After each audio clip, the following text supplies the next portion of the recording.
मैं हूं रुबा अंसारी और आप देखना शुरू कर चुके हैं रिपोर्टर मैडम। दोस्तों, संभल के सीईओ अनुज चौधरी, जिन्हें टीवी से लेकर अखबारों में हीरो की तरह प्रेजेंट किया जा रहा था, अब कोर्ट ने खुद उन पर एफआईआर का आदेश दे दिया है। जी हां दोस्तों, जब इंसाफ की कुर्सी पर बैठकर सियासत खेली जाती है तो खामियाजा मासूमों को भुगतना पड़ता है। संभल, जो अपनी रिवायतों के लिए जाना जाता था, आज वहां की हवाओं में बारूद और आंसू है। संभल मस्जिद में सर्वे के दौरान जो हिंसा हुई थी वो तो आपको याद ही होगी। आज एक बार फिर से ये सवाल खड़ा हो गया है कि आखिर इस आग को भड़काने वाला कौन था और लगाने वाला कौन था? कौन था जिसने बेगुनाहों पर गोलियां चलाई या फिर चलाने का आदेश दिया? क्योंकि अदालत ने अब अनुज चौधरी समेत 20 लोगों पर एफआईआर दर्ज करने का आदेश दे दिया है। अनुज चौधरी तो आपको याद ही होंगे, उस वक्त अनुज चौधरी संभल के फायर ब्रांड सीईओ यानी सर्कल ऑफिसर थे, जिनकी अब प्रमोशन हो चुकी है, एएसपी बन गए हैं। लेकिन अब खुद संभल की न्यायिक मजिस्ट्रेट ने तत्कालीन सीईओ संभल अनुज चौधरी और संभल कोतवाली इंस्पेक्टर अनुज तोमर सहित 12 पुलिसकर्मियों को आरोपी बनाया है। सवाल यह है कि क्या ये एफआईआर सिर्फ एक खानापूर्ति है या फिर उन चेहरों को बेनकाब करने की कोशिश है जो पुलिस की वर्दी के पीछे छिपकर नफरत का एजेंडा चला रहे थे। आज हम बात करेंगे उस सिस्टम की जिसने कानून के नाम पर संभल को लहूलुहान कर दिया। दोस्तों, संभल के मुख्य न्यायिक मजिस्ट्रेट यानी सीजेएम ने मंगलवार को एएसपी अनुज चौधरी, इंस्पेक्टर अनुज तोमर और 20 अज्ञात पुलिसकर्मियों के खिलाफ एफआईआर दर्ज करने का आदेश दे दिया। आपको याद दिला दें कि 16 महीने पहले संभल में जामा मस्जिद सर्वे के दौरान गोलियां चली थी। अब अदालत ने गोली खाए एक युवक के पीड़ित परिवार की याचिका स्वीकार कर ली है। इसमें तत्कालीन सीईओ संभल अनुज चौधरी, तत्कालीन कोतवाली इंस्पेक्टर अनुज तोमर और अन्य पुलिसकर्मियों के खिलाफ एफआईआर दर्ज करने की मांग की गई है। पीड़ित परिवार के वकील अख्तर हुसैन ने याचिका में कहा है कि मेरे मुवक्किल के बेटे को पुलिस के दबाव से बचाने के लिए छुपकर इलाज कराना पड़ा। हमें अदालत में उन अधिकारियों के खिलाफ एफआईआर दर्ज करने की मांग की है। अब सीजेएम ने सभी आरोपियों के खिलाफ एफआईआर दर्ज करने का आदेश दे दिया है। आपको बता दें कि पूरा मामला 24 नवंबर 2024 को संभल में जो हिंसा हुई थी उससे जुड़ा हुआ है, जो अदालत के आदेश पर जामा मस्जिद के सर्वे के दौरान भड़की थी। शिकायत के मुताबिक नखासा थाना क्षेत्र के मोहल्ला खग्गू सराय अंजुमन के निवासी यामीन ने 6 फरवरी 2025 को सीजेएम अदालत में याचिका दायर की।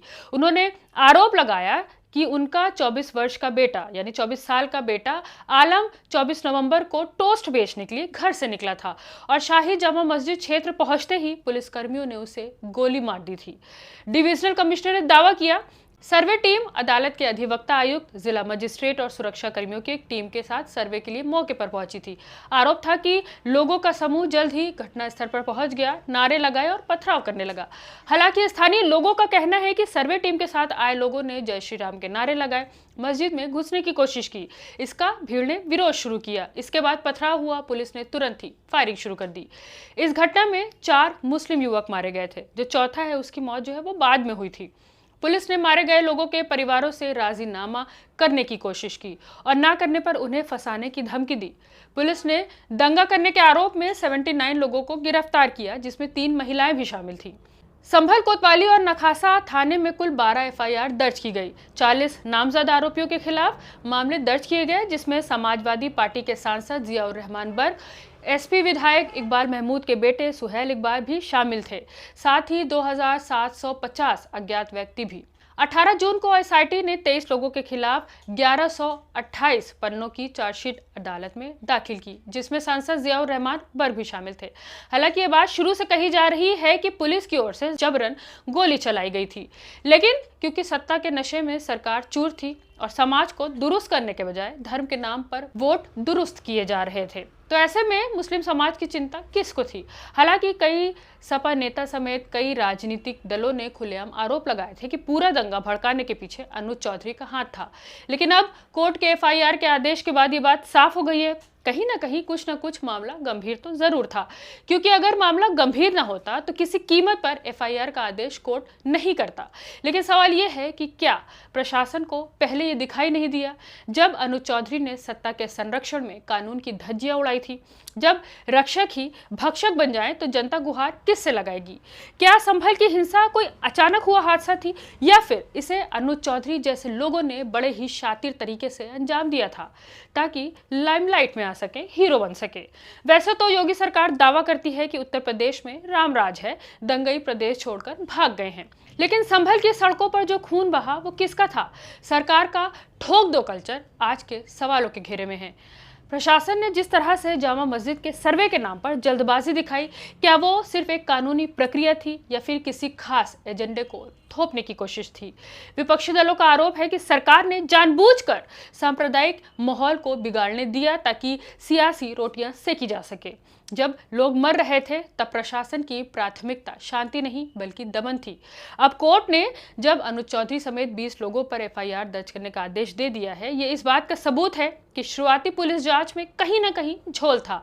पुलिस ने पहले उन लोगों को निशाना बनाया जो अपनी आवाज उठा रहे थे, लेकिन असली मास्टरमाइंड खुलेआम घूम रहे थे। वैसे तो कोर्ट ने एफआईआर का आदेश दे दिया है, लेकिन ये एफआईआर कहीं सिर्फ कागज का एक टुकड़ा न बनकर रह जाए, और ये सुनिश्चित करना अब न्यायपालिका की जिम्मेदारी है। जनता पूछ रही है कि क्या इन 20 लोगों की गिरफ्तारी होगी? क्या उन पुलिस वालों पर भी गाज गिरेगी जिन्होंने भीड़ पर गोलियां चलाई थी और बेगुनाह लोगों की जान ले ली थी? या फिर ये मामला भी फाइलों के नीचे दबा दिया जाएगा? संभल की उन माओं से पूछिए जिन्होंने अपने जवान बेटों को खो दिया, उन परिवारों से पूछिए जिनका कारोबार राख हो गया। उनके लिए अनुज चौधरी पर सिर्फ एफआईआर दर्ज होना काफी नहीं है, उन्हें वो अमन चाहिए जो नफरत की राजनीति ने उनसे छीन लिया। वैसे भी संभल की हिंसा ने हमारे लोकतंत्र पर एक गहरा जख्म दिया है। अनुज चौधरी पर एफआईआर दर्ज होना न्याय की पहली सीढ़ी हो सकती है, लेकिन असली मंजिल तब मिलेगी जब इस साजिश के पीछे के हर बड़े चेहरे को सलाखों के पीछे भेजा जाएगा। अगर सरकार वाकई गंभीर है तो उसे अपनी गलती माननी होगी और उन लोगों को सजा देनी होगी जिन्होंने सत्ता का दुरुपयोग करके संभल को आग में झोंका। क्या आपको लगता है कि अनुज चौधरी पर कार्रवाई से संभल को न्याय मिलेगा? क्या योगी सरकार की पुलिस ने निष्पक्ष काम किया है? हमें अपनी राय कमेंट के रूप में जरूर बताएं। इस वीडियो को ज्यादा से ज्यादा शेयर करें ताकि संभल की आवाज दबने ना पाए।